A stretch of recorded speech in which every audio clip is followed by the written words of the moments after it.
You may immediately think that the premise of this video is a bit weird, and sure, it is, but hear me out. When it comes to the use of clothes, although many of us like the word outfit when it comes to media, there is often a certain sense of thematic consistency in having characters wear the same clothes over and over again. This is why cartoon characters often just wear the exact same thing every episode. The clothes become part of their character design rather than simply being something that they wear. In essence, it becomes like a uniform. You can even find this logic applied to the real world.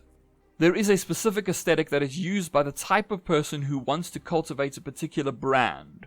Think about people like Mark Zuckerberg or Steve Jobs.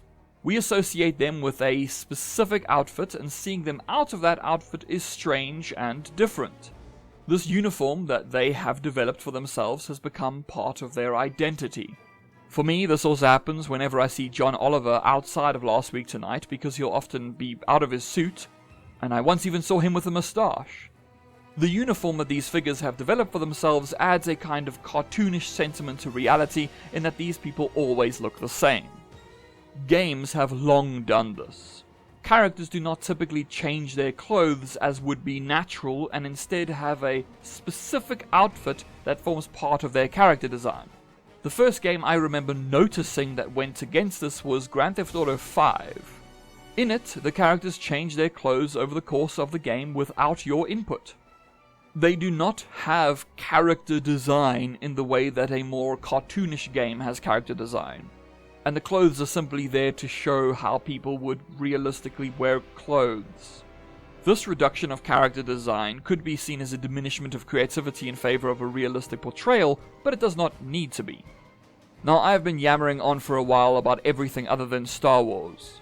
The reason for that is because, as I said, I first noticed this in GTA 5. But upon replaying Star Wars Force Unleashed, I noticed that they did it first. The way it works here is that every new level the player experiences sees our protagonist wearing something new. He constantly gets new outfits. These outfits are also relevant to the specific place he is going for that particular mission.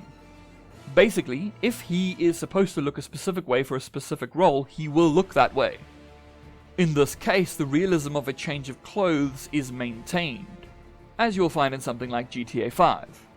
But there is more creativity in these outfits in general. They are not simply being changed for the sake of realism, which is a legitimate choice if you are attempting to convey that, but also to match with a specific theme. In terms of the use of this in Star Wars Force Unleashed, it does inject that realism because even in a galaxy far, far away, I assume that people did shower and put on a new set of clothes every now and then. Or at least I hope they did. Now, I could be wrong because I have not researched this and rather gone off my own observation and memory, but this consistent changing of the clothes of the protagonist was quite unique for the time. Most protagonists in games back in the late 2000s and prior to that would either be confined to one outfit, or would give the player the choice to change their own outfit. But that is an entirely different situation altogether. You see, when most games allow for clothes to be changed, it is generally up to the player. Give the player the choice to find new outfits or even individual clothes that they can mix and match. Speaking of GTA, San Andreas was the first of those games to allow you to have a very comprehensive set of clothing options to choose from. You could mix and match as you pleased. So you could have dress shoes with short shorts and a cowboy hat if you wanted. However, when this is done, it is for the sake of player freedom and expression rather than having a particular role in the narrative itself. So what is the gameplay function of the changing of clothes through the course of a playthrough of Star Wars Force Unleashed?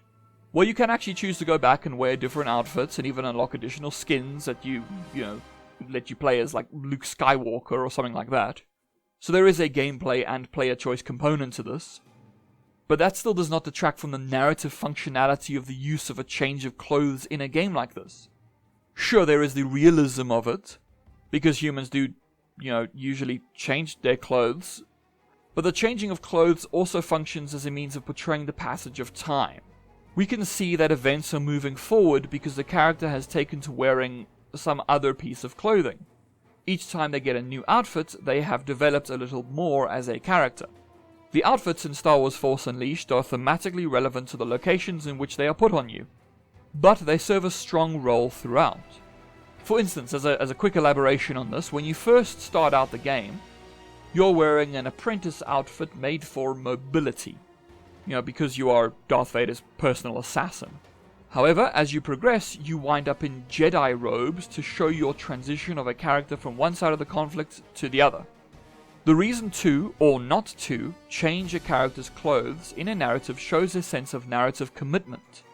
Do you commit to a sense of uniformity in design that stands starkly against realism, or do you embrace the realism of the reality of clothing and incorporate that change into the narrative as a whole? Neither of these options is correct or incorrect, they are just options. But they are options that speak volumes about the desires of those who created the artwork in the first place.